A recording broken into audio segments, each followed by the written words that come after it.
I never imagined a single afternoon could change everything I thought I knew about my life. My name is Daniel Carter. I'm 42, and until last week, I believed my marriage was solid, strong enough to survive anything. I had a good job as a senior architect at one of the top design firms in Chicago, a thriving career that kept me busy, a son, Ethan, who had just started college, and a wife, Lauren, who I trusted with my life. Or at least that's what I thought. Lauren and I had been together for 20 years. We met in college during a late-night study session in the library. She was brilliant, witty, and beautiful without even trying. I was smitten from the moment she smiled at me over that stack of engineering textbooks. We got married shortly after graduation and had Ethan 3 years later. Lauren had always been organized, detail-oriented, the kind of person who could balance a household budget while running a nonprofit and somehow still look effortlessly perfect. I trusted her completely, or so I thought. Last Thursday, I came home early from work. We had just closed a major project, a skyscraper redesign in downtown Chicago, and I wanted to surprise her. I had even picked up a small, custom-made watch for her birthday that I'd been planning for months. It was tucked in my jacket pocket, a simple gesture, but one that I hoped would make her smile. The house was quieter than usual when I parked in the driveway. Normally, I'd hear music playing from the kitchen or laughter from the living room, but this time, nothing, just silence. I slipped inside, setting my briefcase down, and called out, "Lauren!" No answer. I assumed she was on a phone call and started heading upstairs to our bedroom to check in on her. That's when I heard it. Muffled voices, low and urgent, coming from our bedroom. My heart skipped a beat. At first, I tried to convince myself it was a colleague on the phone or perhaps a Zoom call for her volunteer work. But as I got closer, the sounds became unmistakable.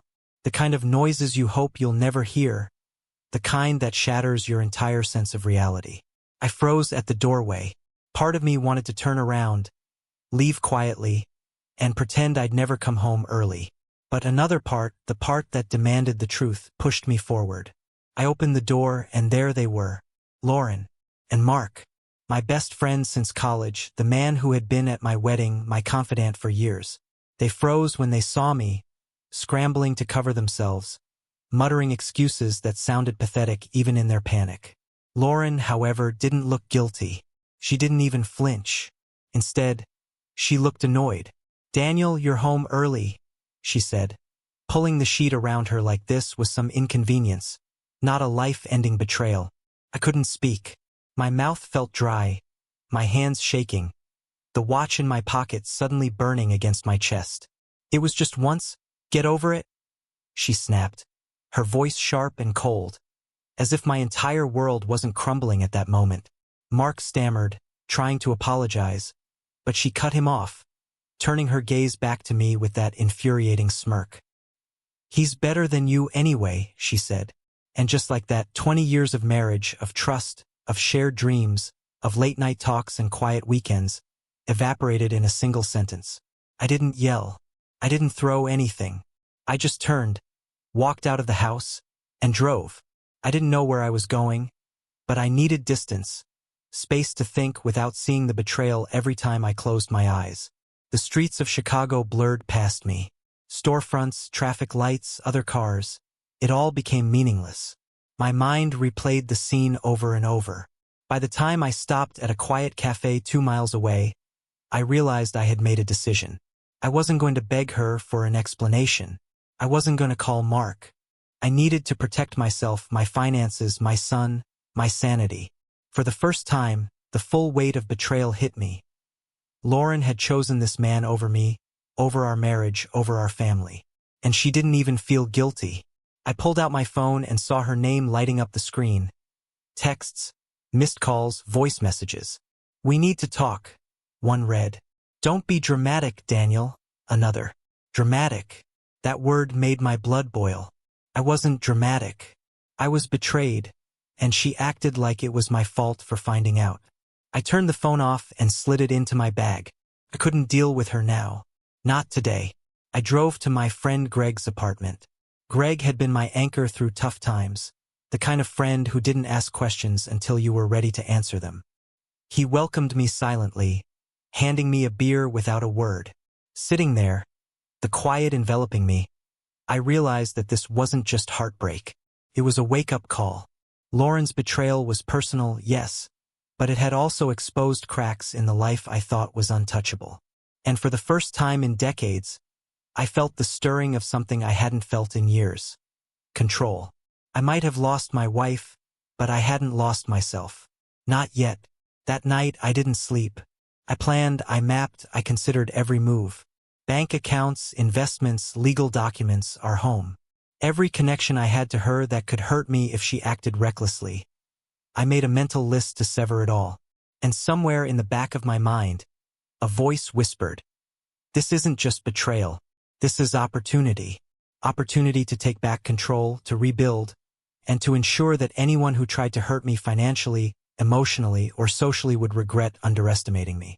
And as the first light of dawn crept through the blinds of Greg's guest room, I realized something. The real journey hadn't started yet. Morning came slowly. The sunlight filtered through the blinds at Greg's apartment, casting long shadows across the guest room where I had barely slept. My head ached. My stomach churned. But the adrenaline of betrayal had kept me half awake through the night. Lauren's words replayed in my mind over and over. It was just once. Get over it. Just once. If only she knew what I was capable of when pushed to my limits. Greg had left early for work, leaving a note that breakfast was on the counter. I barely touched it. My appetite was gone. I needed to think, plan, and act. Sitting at the small kitchen table, I pulled out my laptop and started reviewing everything I could about our shared finances. Joint accounts, credit cards, investments, everything Lauren had access to. I needed to separate myself from her, financially and legally, before she could make a move. First, the bank accounts. I logged in, changed passwords, and opened a new account in my name only. Every penny I could move safely went into that account. Then I froze all joint credit cards, ensuring she couldn't use them. Every notification from the banks felt like reclaiming a piece of myself that had been stolen along with trust and love. Next, I tackled our home. The lease was in both our names, but I had handled most of the paperwork years ago. I called the property manager, explained the situation succinctly, and arranged for a temporary hold on the utilities and any changes to the locks. If Lauren wanted to stay in the house, she would have to deal with the consequences of her choices. No favors, no exceptions.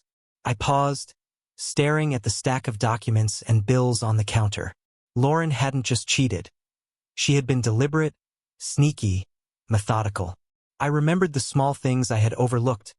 Late nights at work, mysterious dinners she claimed were with colleagues, sudden trips to the city she said were for charity events.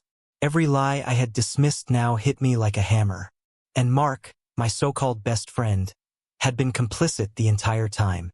The weight of their betrayal pressed down on me, but instead of crushing me, it hardened something inside. I had to know the full extent of what had happened. I dug through my email, looking for patterns, receipts, and anything that confirmed my suspicions. Hotel confirmations in downtown Chicago from weekends when I was out of town. Dinner reservations at upscale restaurants I'd never been to. Even a recent jewelry purchase. A small sapphire bracelet Lauren had claimed she bought for a charity auction showed up on our shared credit card. The numbers were staggering, and each one told a story of deception, of betrayal, of a life lived in secret without me. Then came the text messages. I had to access Lauren's iPad, the one she left unattended on the kitchen counter that morning. There they were. Messages between her and Mark, flirty, intimate, mocking me at times. And it wasn't just a single conversation. It spanned months. Every late night at work excuse had been a lie. Every weekend girls' brunch she claimed she attended alone had been with him. I felt a cold rage, but also a clarity I hadn't known in years. I wasn't going to let them get away with this. I compiled everything into a folder on my laptop.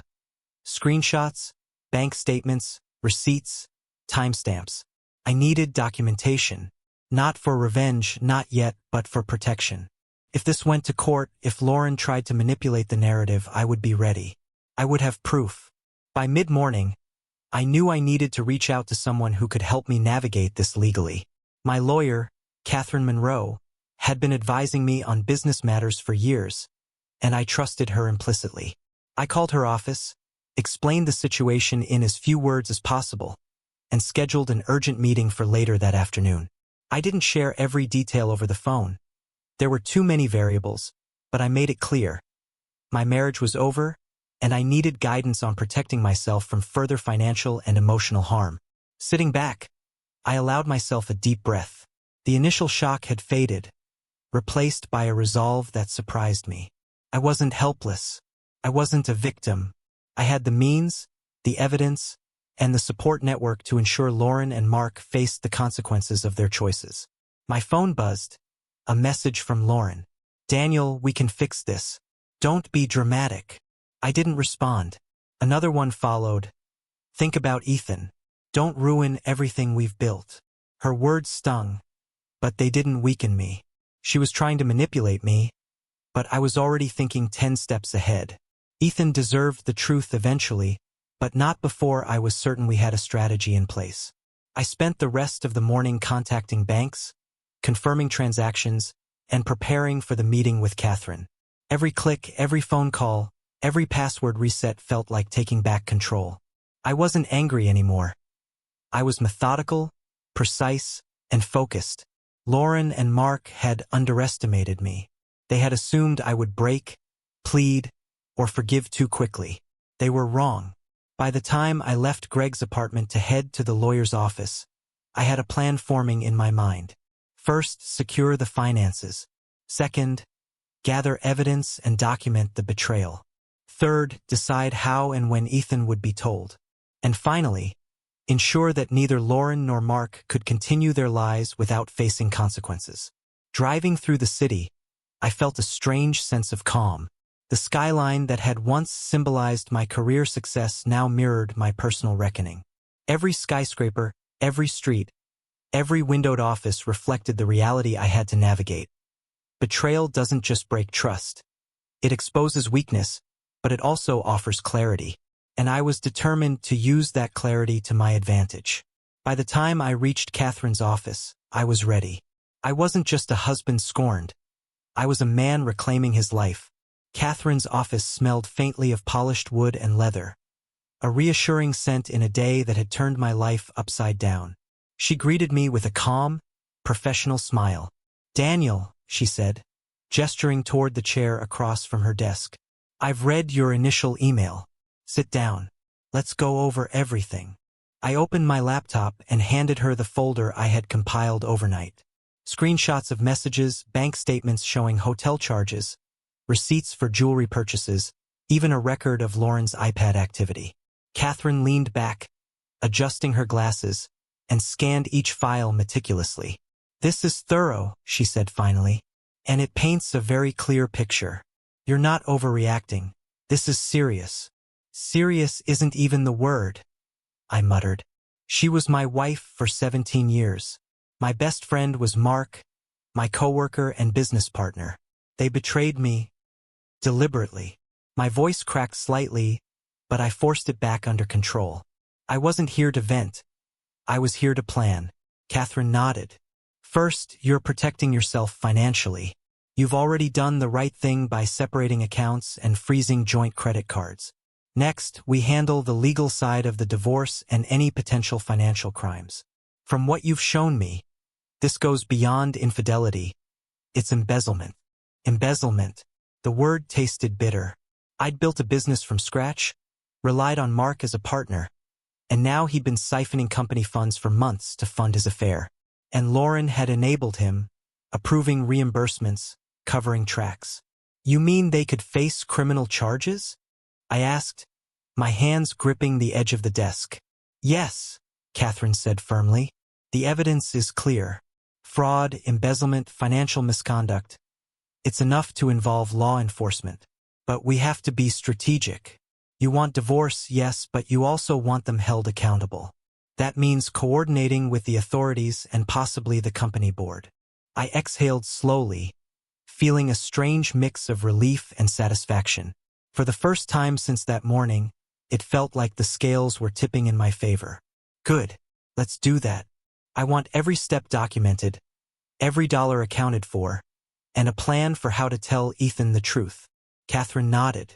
We'll proceed carefully. For now, don't respond to Lauren's messages. Don't engage with Mark. Their attempts to manipulate or gaslight you will only complicate matters. Keep all communications documented. After the meeting, I returned to Greg's apartment. My phone buzzed constantly. Lauren calling, texting, pleading, manipulating. I ignored everything. Instead, I started looking at our home, the evidence I could gather there, and any signs of her ongoing deception. I realized she had sold or pawned items that were valuable to her, possibly even to fund the affair. My grandmother's sapphire bracelet, for example, gone. I needed to locate it immediately. Next, I reached out to Claire, Lauren's younger sister. I wasn't close to her, but I knew she had a moral compass and might provide insight or corroboration. Claire was hesitant at first, but eventually admitted she had noticed Lauren's strange behavior months ago. Late nights, secretive phone calls, sudden expenses she couldn't explain. She hadn't said anything because she didn't want to interfere, but now she wanted to help. With Claire's help, I traced the pawn shop transactions. There it was, the bracelet sold for a mere fraction of its value. I had the address and phone number of the shop. I would retrieve it, reclaiming a small piece of my family's history. It wasn't just about the bracelet, it was about symbolism. They had stolen my trust and my history. I would reclaim both. By late afternoon, I had also contacted Emma, Mark's wife. This was a delicate step. I wasn't sure if she knew, and I needed to be careful. A single wrong word could destroy her family without warning. I typed carefully, laying out only what she needed to know. That Mark had been having an affair with Lauren, that the financial evidence suggested misuse of company funds, and that she might need to act to protect herself and her unborn child. Emma responded almost immediately. Shock, fear, and gratitude all in her messages. She had suspected something, noticed Mark's distance and secretive behavior, but nothing concrete. I shared screenshots, receipts, and dates. Everything necessary to confirm the truth without exposing unnecessary details. We agreed to coordinate on the legal front. If Mark had been committing fraud to fund the affair, both Lauren and he would face serious consequences. I spent the rest of the evening organizing evidence, creating timelines, and preparing for the next phase. Confronting Lauren and Mark through legal channels, ensuring they couldn't manipulate the story or twist the truth to their advantage. Each document, each screenshot, each transaction record was another shield, another layer of protection for myself and my son. By nightfall, the rage that had initially consumed me had transformed. I wasn't a victim anymore, I was a strategist. Betrayal had revealed weakness in my life, but it also revealed clarity, focus, and power I hadn't fully realized. Lauren and Mark had underestimated me. They thought I would crumble, that I would forgive too quickly, that I would beg for reconciliation. They were wrong. I texted Greg a simple message. Tomorrow, I need your help to retrieve something from my house. His response was immediate. Whatever you need, count me in. I realized then that I wasn't alone in this. I had allies, people I could trust implicitly, people who would act without judgment or delay.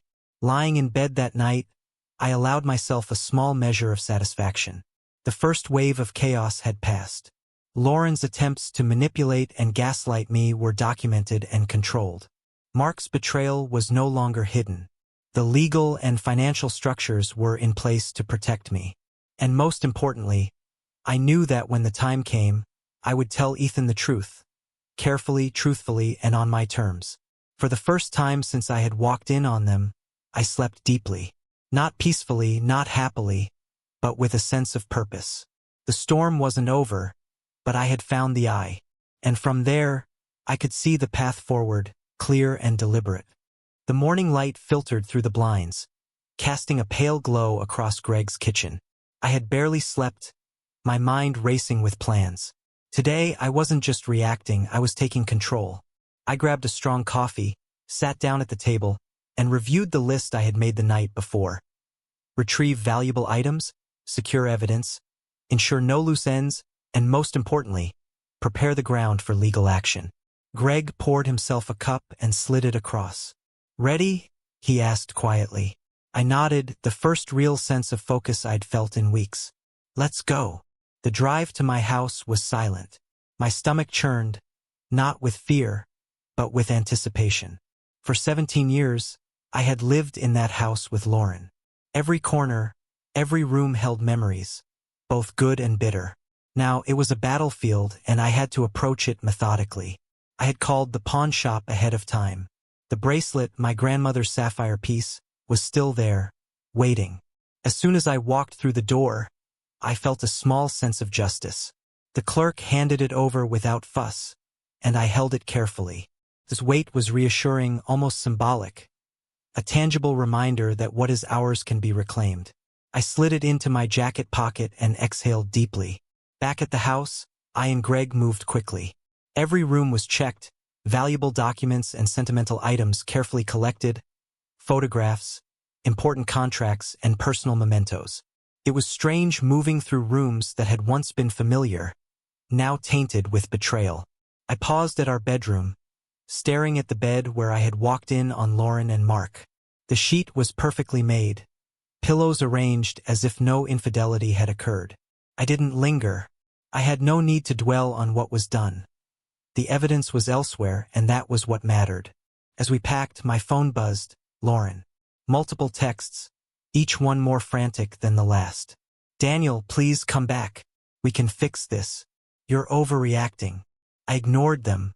The words burned, not because they were cruel, but because they were meaningless. They had already destroyed everything. Greg glanced at me, concern in his eyes. You okay ignoring her? I nodded. I'm beyond talking. I need action, not excuses. Once everything was collected, we headed to the lawyer's office. Catherine met us with a calm nod. She examined the evidence, taking notes, cross-referencing dates and transactions. This is more than enough, she said. We can proceed with the divorce, press civil charges for embezzlement, and involve the authorities if necessary. And all of this is documented. I felt a cold sense of satisfaction. Not satisfaction in revenge, but in justice. The betrayal had been deliberate and planned, but now the scales were tipping. They had underestimated me, underestimated the fact that someone who had built a business from scratch could also build a strategy for consequences. Later that afternoon, I contacted Emma. Her response was immediate relief and resolve in equal measure. She had confronted Mark privately, discovered even more evidence of fraud and embezzlement, and had already begun preparing to protect herself and her unborn child. We coordinated, sharing documents and timelines, ensuring that every lie and every act of betrayal was exposed. That evening, I sat in my car outside Lauren's workplace. It wasn't about confrontation, it was about understanding. She was living a separate life now, but I needed to see for myself. Mark was there too, unaware that everything was documented and that the consequences were imminent. I didn't approach. I didn't call. I just watched, taking notes mentally, preparing for the statements I would need if this went to court. Back home with Greg, I finally allowed myself a moment to breathe. The chaos was still swirling, but I had taken the first decisive steps to control it. The bracelet, the documents, the evidence, all safe. Lauren's attempts to manipulate, to gaslight, to distort the narrative, they would no longer succeed. I had built a fortress around truth, one that could withstand their lies. Late that night, I reviewed the timeline once more. Each date, each financial transaction, each suspicious behavior, all accounted for. Lauren's infidelity, Mark's betrayal, the embezzlement. It all connected. Everything fit. And for the first time since the morning I walked in on them, I felt a sense of clarity. I called Catherine one last time before bed. Tomorrow, I said, we file for divorce and civil claims. I want it official. I want it documented. Yes, Daniel, she replied, her tone professional but supportive. We'll move carefully. You won't have to do this alone. As I hung up, I realized that control wasn't about revenge. It was about reclaiming my life, protecting my son, and ensuring that justice was served. For the first time since betrayal had shattered my world, I felt a small sense of peace. Not happiness, far from it, but certainty. And that certainty, I knew, was worth more than anything Lauren or Mark could ever take from me. The next morning I woke early. The weight of what was coming hit me with clarity. Today everything changes. Today I stop being a victim and start reclaiming my life. I brewed a strong cup of coffee and stared at the stack of documents on the kitchen table. Divorce papers, evidence of financial misconduct, screenshots of messages, receipts from the pawn shop. Every piece meticulously organized, every thread leading back to the betrayal I had walked in on 3 weeks ago. Greg sat across from me, silent but supportive. "You ready?" he asked, his voice low. I nodded. "More than ready. Let's make it official." At Catherine's office, the atmosphere was calm but charged. She went over every document again, ensuring there were no loose ends. "This will leave no room for manipulation," she said. "Everything is clear. Every act documented. Every lie exposed." I felt a small sense of satisfaction. Not for revenge, but for justice. After years of trusting Lauren and Mark, after years of shared finances, shared lives, and shared memories, it was time for accountability. Filing the divorce was straightforward. Lauren had no case. Our prenup was ironclad, protecting every asset, every piece of property, and every investment I had made over the last 17 years. But it wasn't just about money. It was about acknowledgement that her betrayal wasn't a mistake or a one-time lapse. It was deliberate. She had planned it. She had covered it up. And now the truth would be documented legally. Once the papers were filed, Catherine handed me a copy. I held it, feeling a strange mix of sadness and liberation. The life I had thought I would have with Lauren was gone. But so was the constant uncertainty, the lies, the manipulation. And now there was a path forward. The next step was confronting the financial betrayal. I contacted the board of our company first thing in the morning. Richard Hoffman, the chairman, answered after a few rings. I explained the situation calmly, presenting every piece of evidence. Fraudulent expenses, unauthorized withdrawals, receipts from hotels and restaurants I had never visited. I laid out Lauren's role in approving and covering up the transactions, as well as Mark's direct involvement in orchestrating them. Richard's voice was somber. "This is extensive, Daniel. At least $73,000 in misappropriated funds. We'll need to conduct a full investigation and involve law enforcement if necessary." I felt a flicker of vindication. Justice wasn't about vengeance. It was about protecting what was mine and what belonged to the company and our employees. By mid-morning, Emma Kingsley reached out. She had already begun her own legal preparations, discovering even more evidence against Mark. Her messages were concise but determined. "I'm going to ensure he faces the consequences. And Daniel, thank you for being honest with me. We'll make sure he doesn't hurt anyone else." Her resolve strengthened mine. The betrayal was not just personal. It was a violation of trust on multiple levels, affecting 2 families, a business, and a life that should have been protected. Later that afternoon, Lauren tried to reach me. Multiple calls, frantic texts, pleading messages. "Daniel, we can talk. I'm sorry. We can fix this." I didn't answer. I didn't need to. My lawyers and the board were handling the legal side, and every attempt she made to manipulate me was now irrelevant. The first public consequences began quietly but effectively. The company conducted a full audit, and as expected, the discrepancies were obvious. Lauren's employment was terminated immediately, her role as financial controller revoked. Mark was suspended pending investigation and removal from the company. Clients were informed of the changes, and the internal team received assurances that the company's leadership would act decisively. The ripple effect was immediate. Trust was restored within the business, and Lauren and Mark were left exposed, unable to hide behind lies or charm. That evening, I sat in my new apartment, the city lights of Dallas sparkling outside the window. Owen called. He had been following the updates online, noticing the sudden changes at the company, the news about his mother. I walked him through the situation calmly, carefully, giving him the truth in a way that respected his maturity without overwhelming him. "Your mom and Mark made choices that hurt us," I said, "but we're handling it. Justice is being served, and we're moving forward." Owen was quiet for a moment, then said, "Dad, thank you for telling me the truth, for handling this." His words hit me harder than any confrontation, any betrayal, any legal maneuver. Protecting him, ensuring he had clarity and trust in me, that mattered more than anything else. I spent the next few days working closely with the company and Catherine, finalizing divorce negotiations, ensuring assets were secured, and monitoring the progress of the investigation. The legal process was slow but methodical. Every document, every transaction, every witness statement added weight to the case. Lauren and Mark were powerless to rewrite history. They could only react, and their reactions were desperate and frantic. By the end of the week, the first public consequences were undeniable. The board formally removed Mark from all company operations. He was stripped of access to accounts, and both he and Lauren faced potential civil action for their financial misconduct. Their carefully constructed world of lies was collapsing, and I finally could breathe. Sitting alone that evening, I looked down at the sapphire bracelet in my jacket pocket. A symbol of love betrayed, yes, but also a symbol of resilience. For the first time in weeks, I felt the weight of control return. The betrayal had been severe, the pain deep, but I was no longer defined by it. I was defined by my response, by my choices, and by the steps I had taken to reclaim my life. Weeks passed, and the chaos that had consumed my life slowly began to fade.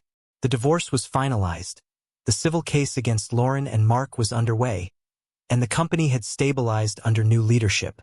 For the first time in nearly 2 decades, the future was mine to shape. No lies, no betrayals, no manipulations. Just clarity, honesty, and control. Owen came home for the weekend. His college schedule allowed him to stay with me longer than before, and I realized how much I had missed just having him around. Watching him navigate his first year at Texas A&M was a reminder of what truly mattered. The apartment I had moved into was modest but mine, filled with things I had chosen for myself. No shared decisions, no compromises, just space that reflected who I was now and who I was becoming. As we unpacked boxes and arranged books on shelves, Owen picked up the framed photo of us from his high school graduation. "Where do you want this?"